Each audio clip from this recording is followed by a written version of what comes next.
La vie d'auto-entrepreneur, ça fait rêver tellement de monde. C'est vrai qu'on s'imagine le digital nomade sur son ordi à la plage. Le problème, c'est que ça ne marche pas comme ça. Déjà, je vous invite à essayer de travailler sur un ordi à la plage, c'est un calvaire, j'ai déjà essayé. Mais la vérité, c'est qu'on sur internet, les youtubeurs, influenceurs qui vous vendent des programmes pour devenir digital nomade et auto-entrepreneur ne vous parlent pas de tous les points très négatifs que mène la vie d'auto-entrepreneur dans un autre pays. Moi-même, je suis auto-entrepreneur au Japon depuis 2018 et je vis ici depuis 2015 et c'est pas rose tous les jours. Il y a de très bons points qui font que je continue de vivre cette vie, mais il y en a d'autres un petit peu plus compliqués et il faut qu'on en parle. Mais je vous propose quand même d'abord qu'on aille sortir parce que il fait beau aujourd'hui à Tokyo.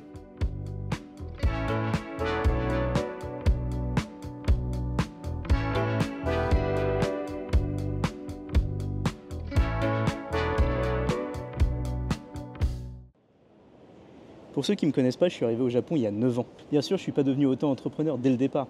J'ai travaillé dans plusieurs boîtes japonaises et ça ne m'a pas plu. Très sincèrement, c'était assez compliqué, le rythme de vie, le rythme de travail, c'était assez infernal et je m'entendais pas super bien avec le management japonais. Du coup, en 2018, j'ai décidé de passer à l'étape supérieure et de devenir auto-entrepreneur. Un choix, je vous le dis tout de suite, que je ne regrette absolument pas. Par contre, ce que je ne savais pas, c'est que ça allait amener plein de difficultés et de choses que je ne pensais pas devoir faire. Commençons par le principal. Tout d'abord, vous en doutez, le plus dur, ça reste de vivre de ton activité. Et pour le coup, je pars avec un handicap, c'est que mon japonais n'est pas parfait. Il est intermédiaire, JLPT N3, ce qui n'est pas assez pour travailler avec des locaux. Du coup, comment tu fais quand tu as ce genre de problème? Tu te crées ton opportunité. Et en fait, en travaillant avec des agences marketing au Japon, je me suis rendu compte qu'ils avaient beaucoup de soucis en fait avec les clients étrangers. Tout simplement parce que le process japonais est horriblement lent et que les clients étrangers cherchent à avoir des résultats assez rapides.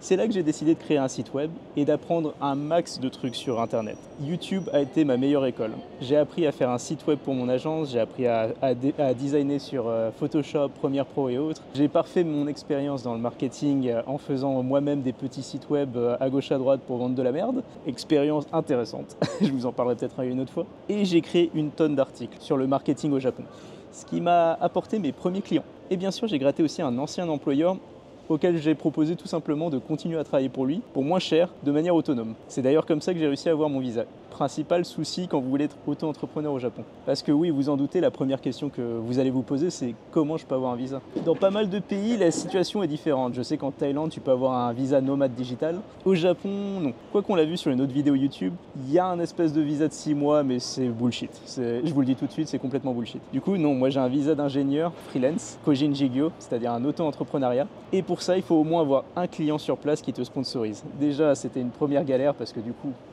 il faut trouver quelqu'un qui soit chaud de te sponsoriser sans être employé de la boîte. C'est comme ça que du coup, j'ai proposé à cette personne de baisser un petit peu le niveau de mes tarifs en échange d'un visa. C'est pas une blague, c'est vraiment comme ça que j'ai fait. Puis, vous vous en doutez, j'avais pas assez de revenus, donc il a fallu que je charbonne pour aller à gauche à droite, trouver des nouveaux clients.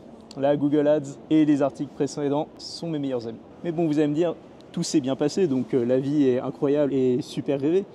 Oui mais non. En fait, il y a pas mal de choses qui viennent contrecarrer tous tes plans d'auto-entrepreneur. Déjà, la barrière de la langue si vous ne parlez pas la langue. C'est clair et net que vous allez vous sentir très isolé.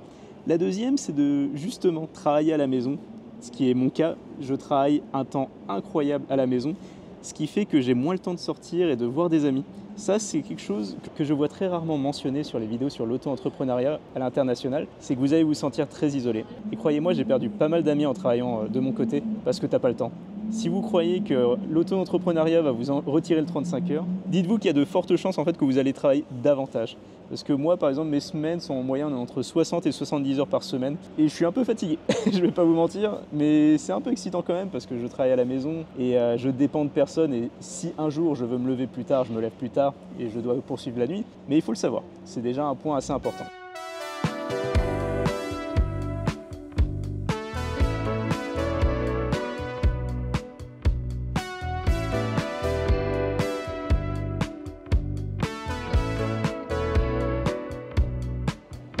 Un autre point à prendre en compte, c'est le salaire.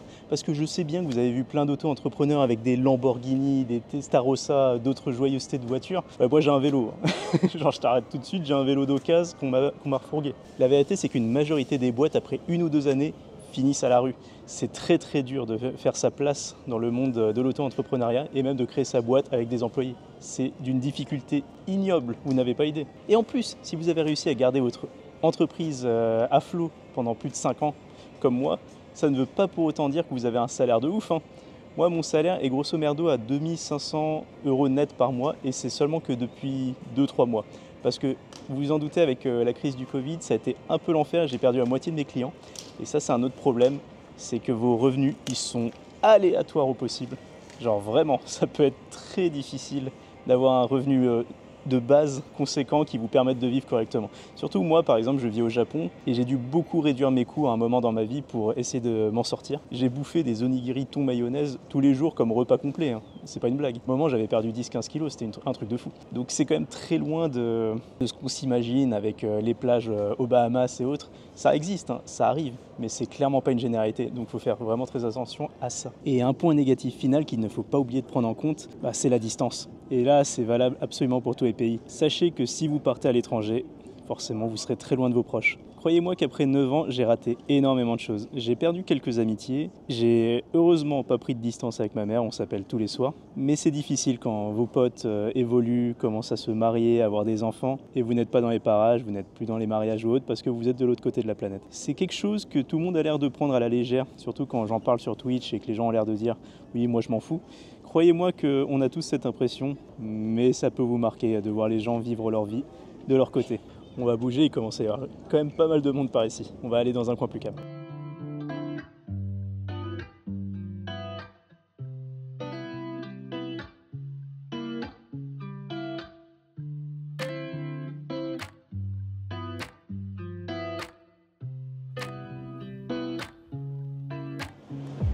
Et un autre point que je considère important, et c'est valable absolument dans tous les pays, vivez à votre propre rythme. Vous n'en avez rien à foutre que les gens vivent de telle ou telle manière dans tel ou tel pays. Vivez pour vous. Je vous dis ça parce que moi, on m'a demandé de vivre à la japonaise en vivant au Japon. Et c'est très bien pour ceux à qui ça convient. Mais si c'est pas votre rythme de vie, ne suivez pas les gens parce que c'est de telle ou telle manière qu'il faut vivre. Bien sûr, respectez les coutumes locales. Attention qu'on se comprenne. C'est pas ce que je suis en train de dire. Ce que je vous dis, c'est que si vous avez envie de rester entre Français ou que vous avez envie de rester qu'avec des locaux ou un mix des deux, vivre la nuit, vivre le jour, faites ce qui vous convient le plus. Je vous jure, c'est un des trucs qui revient souvent et on n'en parle pas assez. C'est qu'on vous dit toujours, on vous dicte ce que vous devez faire quand vous vivez dans un autre pays. Vivez à votre rythme, restez respectueux des gens, mais vivez à votre rythme. Si vous avez envie d'un McDonald's après une dure journée de taf, vous en avez rien à foutre, prenez votre McDonald's. Et je vous jure que à long terme, ça va beaucoup vous aider à vous sentir mieux dans votre vie à l'étranger. Vivez à votre rythme. Vous vivez pour vous, pas pour les autres. Là, je me sens prêcheur d'internet, là, tout de suite. Bien sûr, je vous parle de tous ces points, c'est pas pour vous dégoûter, hein. Moi, j'adore vivre en tant qu'auto-entrepreneur.